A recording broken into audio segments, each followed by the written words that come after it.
jono agression e talata feƴƴuɗo ɗo ñanden 14 janvier expliquane men seeɗa ko noon ɗo feƴƴiri. Alhamdulillahi rabbil alamin e ko noon woniri no yirɗon noon min mi annda toonne miɗa filmede sabuna oɗo policijo ɓe groupe police ɗo mi fotti miɗa yahde juulugol fana awa min tun ɓe noddini tun ɓaari mi andi e manifestation noɗi yimɓe ɓen ɗuuɗa ka juulirde mi hettini yahgol ngol law ko ɗum waɗi ɓe hawri yam min tun on tuma ɓe hawri yan tawi ɓe yi écouteur téléphone an on no junniti ka jiifa am ɗo o complet ɗo tigi onno ko kaftan danejo wo ko on ɗoni ka jiifama min ko téléphone an on wo honɗum kadi min e téléphone an on wo ko drogue marɗon tun ko jonna fayle ɗen yoɓe fimuɓe feromen ko fenade on ɗo na juulugol on ɗon yawde ko moɓagol waɗa cotisation mbuuɗi jonna payle ɗen ɓe sooda drogue ɓe fiɗama min mi hande ko Allah tagunola mi al drogue mi anda ko ɗum min e martu yeeso am mi yaha juula womi jonni mo téléphone o min komi soodiri téléphone o ko fi yomi duncitoro en cas siɗa faala sifa téléphone o yaw sooda waɗi mo woti ko ɗum mi jabatomo on c'est ça qui me répond ɓaade min nanta France moƴƴa min nanta français ɓoy wowla français wowla e langue ji ɗin fof on tuma woni wosomi jonnalmo téléphone o mi yiya joni je vais te frapper tout de suite mi nanta France mi andi o faalama lampiɗo min ya piyalan hoore ko an kon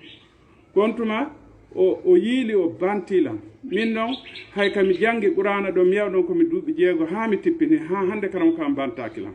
karamo kan kon ɗum wiilan wo ñande mi duwato qurana o fof faccalan sawru tati o par ce que o piyallangila mi fuɗɗi janngude ha mi tippini wo fof faccalan sawru tati o sari an wo goɗɗo janggata qurana o tippara o foccaka ha hande kam mi tagan o nenan bantakilan babam bantakilan goɗa joom bantakilan mi waɗi aventure kon waɗi fof ha hande e nder leyɗele komi hayli kon mi waɗi Sierra Leone mi waɗi Libéria mi waɗi Amérique mi waɗi Guéguédou mi waɗi Banankoro e Conakry ɗo ɗe nokkel ko mi yehi kon e ko mi yehi Sénégal e ko mi yehi Mali fopp muɗum yimɓe ɓen ko teddungal jaɓɓorlan si mi tawi mi piyama kam min Allah mum yanilan ɗum ɗoɗe mi noon lutti o waralan kono téléphone o hettotako kon tuma mi nangi téléphone o kanko nangi lampide min kadi mi accitali téléphone o ko ɗon min o guérilan ko faala kon ha o puusinmi o naɓɓiri ka oto toon ɓaɗo o naɓɓilan ka oto min ɓattoy ka oto ɓe nangi sagatago ɗon yiyay ka vidéo on ɗon tawi ko iwɗo Amérique mo jogui kaydi mum o nangi on tun on hollimo o acciti on ɗon min noon e sagatago o ƴetti men o naɓi ka oto ɓe naadi men toon o hoyre nde julɗo yiiɗa nande ɓe yennilan min e mawɓe am ɓen fopp e leñolal ngol fopp ko piilan kon mettirallan ko yennilan mawɓe ɓen kon o yenni leñolal ngol ɗum ɗon noon mettan ha hatti ket so tawi mo faala téléphone ma mo faala jettude so sodata wena jetta yo yanu awa an o doolalan ɓaari Allah no jonni mo doole ko suka min ko mawɗo o jettalan téléphone on hara o yennallan mawɓen kadi tawno jewde andi daɗata ɓandu an ɗum daɗata mawɓe am ɓe daɗata leñolal ngol daɗata ɗum ɗon wela Allah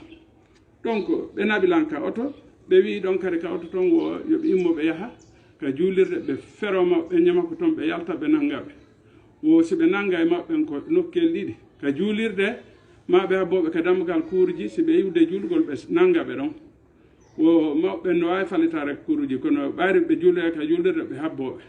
hankin koobaya fana noddinaka feññina fitta ɓe yawɓe sakko yimɓe ɓen yagol ka juulirde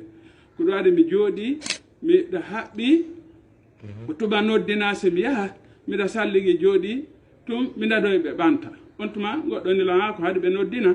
ko ɓaade si noddinama gardi ɓen ara ka juulirde sakko ɓe ko ɗum waɗi ɓe noddina joni han kadi ɓe ɓaata julgol ngol si yoni komo kala wakkilo yaha donc min fayda kam wonma yewtude ɗo batte ko piilan kon e komomi diabète miɗa duppi batte ka piilan ɗo kadi komi wannoɗo accident kiɗɗum ngo sengo ɗo ɗen direction on lappilan ka hoore balawal an ɗo ɗen jungal ngon déplacé batte ko piirlan ko nongo sengo ɗo ƴetti ka hoore ɗo fewdo ɗo ni ko bantilan ko addi ngo sengo ɗo nengo jungo ha fewdo ɗo no musdela hanki mi yehi ka clinique ɓe visitilan ɓe ɗumani ɓe jonni mi ordonnance o mi soodo lekkele miɗa ƴettude ɗen donc haray ko ni ɗen woni ko feƴƴiri ko sabu o téléphone an ɗo o mo yeton ko téléphone ɗo ɗen ɓe faala jattude jungo am ɗum noon ɓaari ɓe joƴƴinilan ka oto mi ɗiɗono ɗon ɓen ko woni ka nder oto ton ko limugol mbuuɗi ko ɓe ittinta yimɓe ɓen kon e moɓugol téléphone ji ɗi ɓe jettata yimɓe ɓen ɓe wallini téléphone je nder jullere o toon heewi téléphone ji ko ɓe jatti yimɓe ɓen ka talanjo an karno ɗon nonni e ceddo addu